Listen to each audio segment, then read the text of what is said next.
हमारे साथ इसी पर राय देने के लिए एंजल ब्रोकिंग के टेक्निकल एनालिस्ट समित चौहान और साथ ही डेरिवेटिव कॉल आज हम लेंगे डेस्टिनी सिक्योरिटीज के सुमित जैन से। आप दोनों का ही स्वागत है।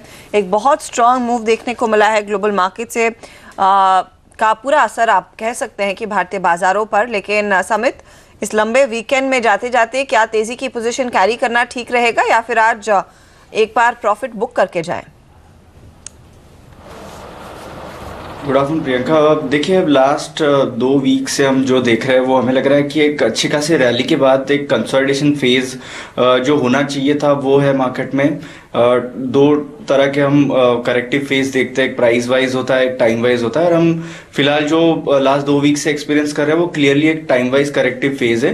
तो ऐसे टाइम पे आपको एक रेंज बाउंड एक्शन दिखेगी जो क्लियरली हमने लास्ट 1-1.5 वीक में देखा है। 8720 ऊपर की तरफ, नीचे 8500 8540 तोड़ना भी मुश्किल हो रहा है, और कल हमने वहीं से एक अच्छा खासा रिबाउंड दिया। तो हमें लग रहा है कि ये रेंज और कुछ दिनों के लिए कंटिन्यू हो सकती है, तो ज़्यादा एग्रेसिव पोजीशन मत रखिए। ऐसे मार्केट में लोअर एंड पे सपोर्ट पे बाय कीजिए, ऊपर आता है तो वहां पे एक बार प्रॉफिट बुक कीजिए, और थोड़ा लाइट रहना चाहिए। एग्रेसिव पोजीशन करेक्टिव फेज में नहीं रखनी चाहिए। तो जिन्होंने कल अगर लोअर लेवल्स पे निफ्टी बाय किया हुआ है तो यहाँ पे आज अगर 8680 के आसपास वगैरह निफ्टी देता है तो बुक प्रॉफिट करके जाइए। थोड़ा एक्सटेंडेड वीकेंड होगा और ट्यूसडे को फ्रेश पोजीशन वैसे फिर व्यू लेके कर सकते हैं। ओके, सवाल जवाब का सिलसिला शुरू करेंगे। अजय झा हमारे साथ जुड़ रहे हैं हल्द्वानी उत्तराखंड से। मिस्टर झा बताइए।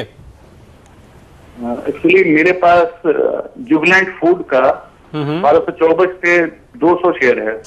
ओके। और मुझे ज्यादा होल्ड नहीं करना है इसको, तो जानना चाहता हूँ कि क्या करना चाहिए अभी। ट्रेडिंग के मूड में हैं सुमित, क्या राय देंगे आप इन्हें? जुबिलेंट फूड जो है इसे एक 1150-1160 के लेवल में एक काफ़ी अच्छा सपोर्ट है। मैं इन्हें सजेस्ट करना चाहूँगा कि आप ये जो स्टॉक है इसे 1150 के नीचे स्टॉप लॉस रख करके होल्ड करें, और ये एक 1220-1225 तक जो है ये मोमेंटम में एक रनअप दे सकता है, वहाँ पर प्रॉफिट बुक करने की सलाह देना चाहूँगा। ओके, तो वो स्टॉप लॉसेस आप फॉलो करें। फिलहाल वो स्टॉक 1 से 1.5% ऊपर है ट्रेड में। हम लेंगे इसी के साथ एक छोटा सा ब्रेक, आगे कुछ और सवालों के साथ लौटेंगे सर।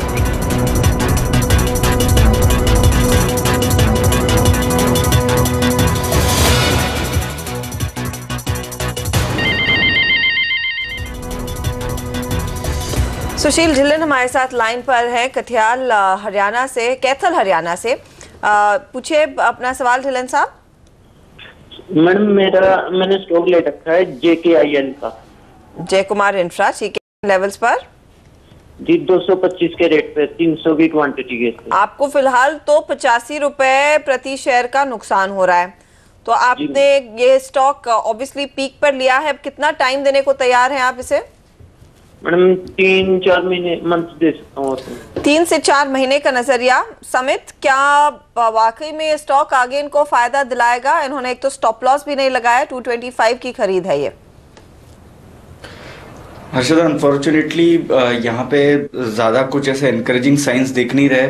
क्लियरली स्टॉक ने एक नोज ड्राइव देखा है लास्ट हम 10 महीने का अगर इसका प्राइस एक्शन देखे तो लगभग 380-400 के आसपास ये ट्रेड कर रहा था, और वहाँ से अभी 140 चल रहा है।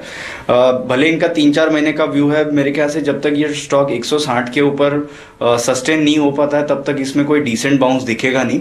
फिलहाल तो मैं इनको यही सलाह देना चाहूँगा कि नीचे 134 एक क्लोजिंग बेसिस पे स्टॉप लॉस रखिए। अगर वो लेवल ब्रेक होता है तो एग्जिट कीजिए, या फिर अगर आने वाले 1 या 2 वीक में ये स्टॉक वापस 160 के ऊपर रह पाता है तो एक बाउंस आएगा, बट वो बाउंस में भी टुवर्ड्स 190-200 में एग्जिट करने की सलाह दूंगा। ओके, तो ये कॉल है फिलहाल आपके लिए। निकलना चाहिए आपको, एक मौका मिले अच्छे उछाल में। तो अगला सवाल जयेंद्र अढ़िया का राजकोट से। जयेंद्र बताइए, क्या है आपका सवाल? टेक महिंद्रा है 1000 टेक महिंद्रा, ये आप 650 की एंट्री है। और कब लिया आपने ये? सर 2 साल हो गए। 2 साल हो गए आपको, और आप यहाँ पर फंसे हुए हैं टेक महिंद्रा में, मुनाफा अभी भी नहीं मिल रहा। समित, क्या राय देंगे आप इन्हें? ओवरऑल अगर हम आईटी स्पेस की बात करें तो ये पूरे कंसोलिडेशन फेज में चले गए लास्ट 8-9 महीने से। विद इन दिस स्पेस हमारा प्रेफर्ड पिक टीसीएस रहेगा, जो अगर हम देखें तो क्लियरली ये पूरे उसके पीयर काउंटर्स को आउट परफॉर्म कर रहा है और ऑलमोस्ट उसके ऑल टाइम हाई के आसपास ट्रेड हो रहा है। तो फिलहाल अगर इनको ये टेक महिंद्रा में बने रहना है तो 470 के स्टॉप लॉस से ये बने रह सकते हैं, बट ज़्यादा फिलहाल कुछ अपसाइड दिख नहीं रही है। ऊपर की तरफ 525 540 ये काफ़ी स्ट्रॉन्ग हर्डल है। इन केस अगर उनको स्विच करना हो तो वो टीसीएस में स्विच कर सकते हैं। चलिए, स्विच करने की सलाह फिलहाल आपके लिए, क्योंकि टेक महिंद्रा में वो लेवल जाना थोड़ा सा मुश्किल लग रहा है और करंटली हम देख भी रहे हैं कि आईटी काउंटर्स में ज़्यादा खरीदारी नहीं हो रही है, तो वो रिटर्न्स भी उस लिहाज से नहीं मिल रहे हैं। तो सेफर पॉसिबिलिटी है कि आप टीसीएस में अपनी पोजीशन को शिफ्ट करेंगे तो वो बेहतर रहेगा। हम लेंगे इसी के साथ एक छोटा सा ब्रेक। बाजार पर हमारी नज़र बनी रहेगी और कुछ और सवालों के जवाब लेकर आएंगे।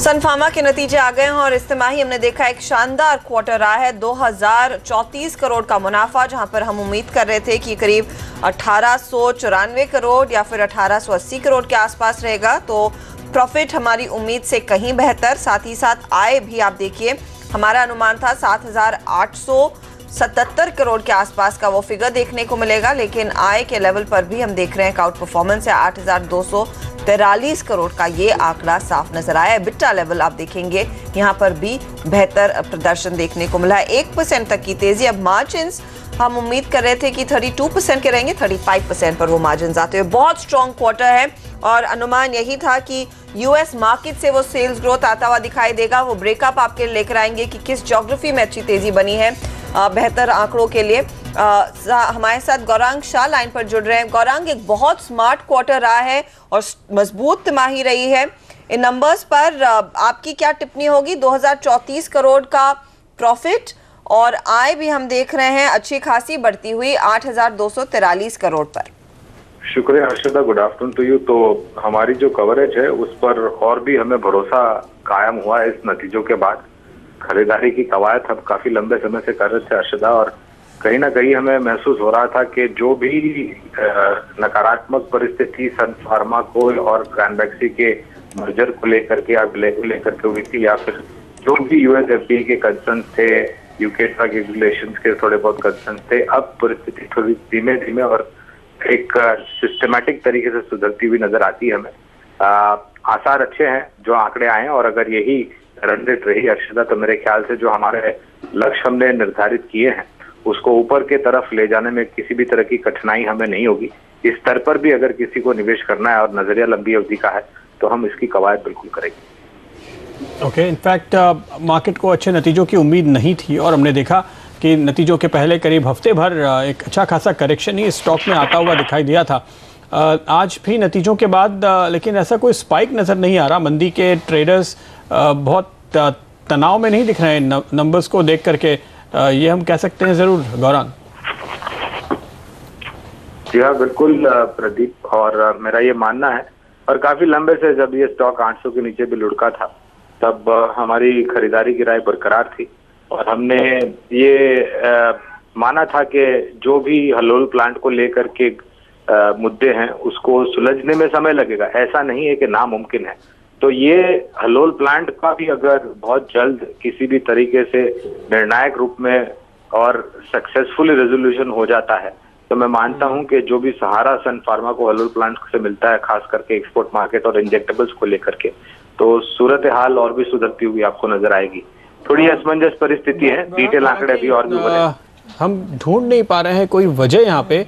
हमारे पास अब तक जो आंकड़े हैं, हो सकता है कुछ ऐसा है जो हमें अभी पता नहीं है, क्योंकि स्टॉक दिन के लोस पे आ गया है और बहुत तेज़ी से कमज़ोर होता हुआ। चूँकि हमारे पास ऐसी कोई जानकारी नहीं है जो हम आपके साथ शेयर कर पाएँ, लेकिन यहाँ पर फ़िलहाल हम देख रहे हैं कि एक अच्छे नतीजों के बावजूद भी बहुत तेज़ी से बिकवाली आई है। 2% नीचे ये स्टॉक पहुँचता हुआ अब नज़र आ रहा है। हालांकि नतीजों में टैक्स तो ज़्यादा भरा गया है, ये अच्छी बात कही जाएगी कंपनी के लिए, तो इसकी चिंता नहीं होगी। हमारे अनुमान के मुकाबले मुनाफा बेहतर आया है।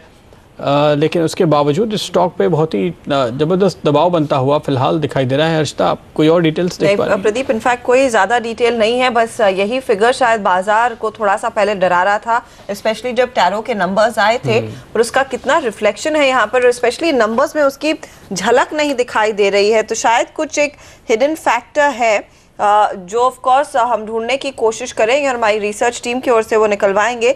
लेकिन यूएस मार्केट में लार्जली एक अच्छी खासी ग्रोथ की उम्मीद थी। टैक्स खर्च बढ़ा है, यहाँ पर 113 करोड़ से बढ़कर ये 353 करोड़ है। पर गौरांग, ये फैक्टर नहीं हो सकता कि वो स्टॉक इतना चॉपी है। आप देखिए 1.5% का पहले स्पाइक आया, फिर थोड़ा सा आधा % ऊपर था, 1.5% की गिरावट से अब फिर से रिकवर करता हुआ दिखाई दे रहा है।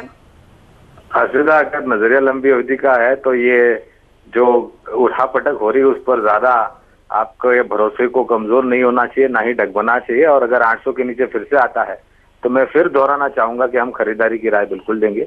ये कुछ असमंजस परिस्थिति है आंकड़ों को लेकर के और टैक्स को लेकर के, लेकिन जिस प्रकार से हाल ही में कुछ 2-3 दवाओं को मंजूरी मिली है यूएस एफडीए को लेकर के, और आने वाले समय में, जैसे मैं अभी जिक्र कर रहा था प्रदीप से बात करते हुए, कि हलोल प्लांट का रेजोल्यूशन अगर जल्दी तारीख को आ जाता है तो बहुत ही सहूलियत होगी। इनके आने वाले जितने भी लॉन्चेस है और जितने भी इंजेक्टेबल्स या एपीआई हैं उनको लेकर के आने वाले समय में लॉन्च, और ऑफ कोर्स एक्सक्लूसिविटी पीरियड को लेकर के भी पॉजिटिविटी हो सकती है।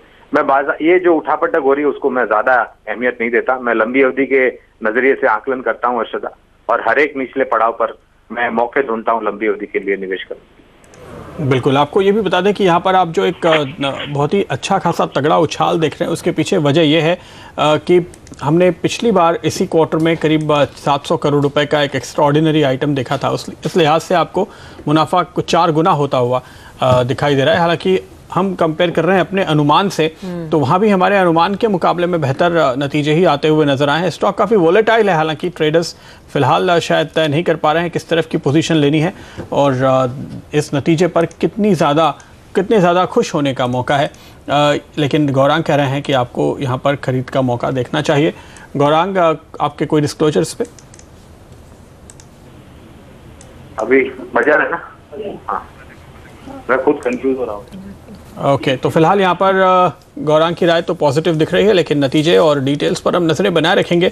सन फार्मा का स्टॉक फिलहाल फ्लैट सा ट्रेड करता हुआ नजर आ रहा है। समित, अगर आप एक बार इसके चार्ट्स के लिहाज से राय दें, कौन से अहम लेवल हैं यहाँ पे नजदीक के? देखिए प्रदीप, लास्ट 3-4 वीक से हम इस पे हमारा पॉजिटिव बायस मेंटेन रख रहे हैं, और अभी जो हमने थोड़ा वोलेटिलिटी देखा है वो इमीडिएट रिजल्ट के बाद के रिएक्शन है। तो हमें लग रहा है थोड़े प्राइसेस को स्टेबल होने देना चाहिए, और अगर ये स्टॉक क्लोजिंग बेसिस पे जब तक 790-792 का लेवल मेंटेन करता है, जो अभी भी उसने एक लो मार के वहां से एक अच्छा खासा शार्प बाउंस दिया है, तो हमें लग रहा है कि जब तक क्लोजिंग बेसिस पे 790 का लेवल होल्ड कर रहा है, ये स्टॉक में एक नियर टर्म पॉजिटिव बायस दिख सकता है। फ्रॉम करंट लेवल ये स्टॉक एक एटलीस्ट एक नियर टर्म बाउंस टुवर्ड्स 825 से लेके 835 दे सकता है। सो हमारे ख्याल से क्लोजिंग इसका काफी इंपॉर्टेंट है, जो पॉसिबिलिटी ज्यादा लग रही है, तो हमें लग रहा है कि यहाँ से भी एक अच्छा खासा डिसेंट बाउंस मिल सकता है ये स्टॉक में। ओके, चलिए यहाँ पर समित आपसे हम इजाज़त लेंगे। सुमित हमारे साथ बने रहेंगे, आगे इनसे वायदा बाजार पर एक राय लेने की कोशिश करेंगे। साथ ही सन फार्मा पे तो नज़रें बनी हुई हैं और SBI पर भी, क्योंकि SBI की प्रेस कॉन्फ्रेंस शुरू होने वाली है, वहाँ भी आपको सीधे ले चलेंगे और बताएंगे कि SBI का मैनेजमेंट इस शानदार नतीजे के बाद अब किस तरह का गाइडेंस दे रहा है। SBI के नतीजों ने बाजार को खुश किया है, निफ्टी बैंक को ही नहीं निफ्टी को भी मजबूत किया है। ये पूरे डिटेल्स एक छोटे से ब्रेक के बाद।